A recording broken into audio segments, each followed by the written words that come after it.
It's Caesar's place, round the corner from your house.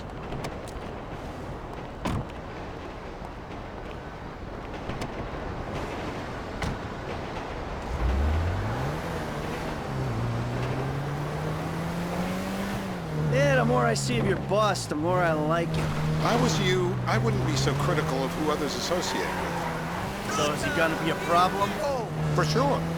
But there's nothing we can do about it. If something happened to him right now, I'd be right under a microscope. An electron microscope of bureaucratic shit. And that would make it very difficult to keep old secrets. Oh, well, boo-hoo-hoo-hoo for you. You know who else is having trouble keeping secrets, asshole? Me. After you brought Trevor in on this. I only brought him in after you put out your press release. Townley's taking scores again. The Los Santos reboot. If we didn't control the situation and he'd unearthed this connection, then what? Then Trevor flips out, beheads me, kills my family, or raises them as his own. I don't know which is worse. Anyway, any of that could happen at any time. Slow down. Let's think this through. What does he know? He knows I'm alive. He knows I got money. And now he knows I'm working with the FIB. Does he know how long you've been working with the FIB? How long? The fuck does that matter? Either you were working with us before the Cash Depot job, you walked your crew into an ambush, one of them spent 10 years on the run, and the other landed in a federal penitentiary. Or we stumbled on the Cash Depot job, Brad went down, you went down. Trevor got away. The FIB cut you a deal on your sickbed, faked your death, and you end up here. Who's to say which of those is true? That there's any doubt probably accounts for you being alive. Back there, Trevor made you right away. The second he saw you. You remember after...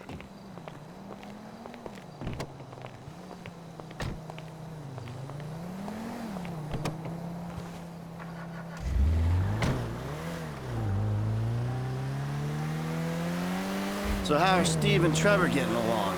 Seems like a productive relationship. You know, like I said, he's got his uses. And as you can see, we're trying to take full advantage of it. Then what? This thing with the agency gets put to rest and we don't need you anymore. Right. And what about Trevor? What about him? I need some resolution, Davey.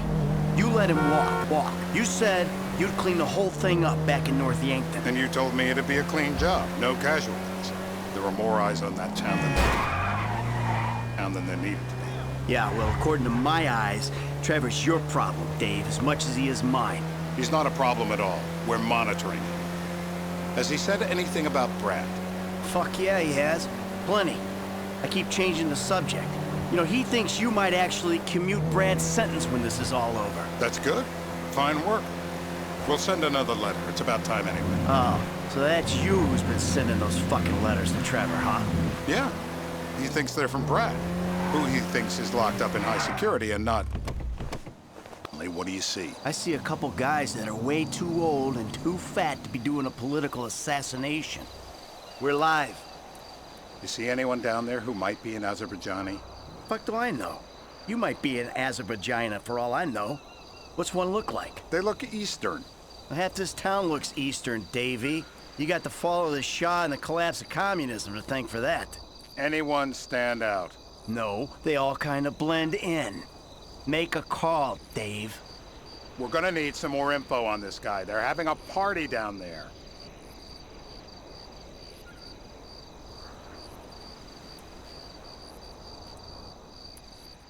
Scope.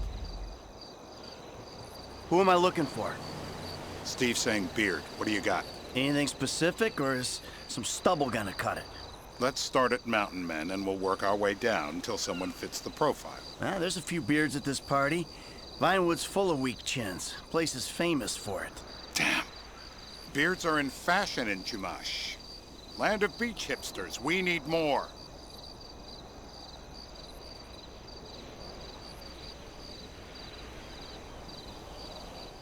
Steve's telling me he chain smokes redwoods. It ain't the cigarettes that'll kill him. It's the guys who put the warnings on the packets you should worry about. And he's left-handed. Oh, now I get it. You're telling me to assassinate a guy because he's got facial hair, a cigarette, and he's left-handed. Ah, I see someone. He fits the profile. Yep, fits it all the way. I got a good feeling. Well, as good as you can get while clipping a guy who probably don't deserve it. And now I'm taking the shot. Baby, I got someone. Definitely a lefty. Redwood smoking, bearded, maybe, could be, used to be, Azerbaijani. Good enough for me. Steve, it's done.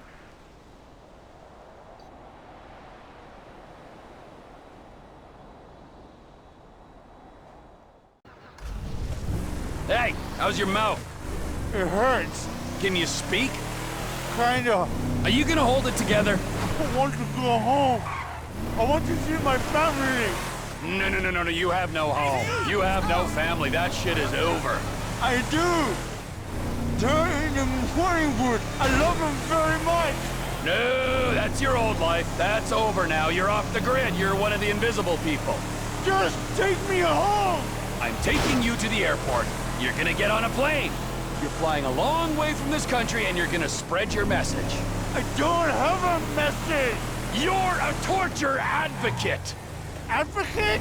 The media and the government would have us believe that torture is some necessary thing. We need it to get information, to assert ourselves. Did we get any information out of you? I would have told you everything. Exactly.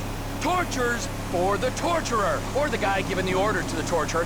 You torture for the good times. We should all admit that. It's useless as a means of getting information. I'm feeling lightheaded. Sometimes you torture for the torturee, but only if they're prepared.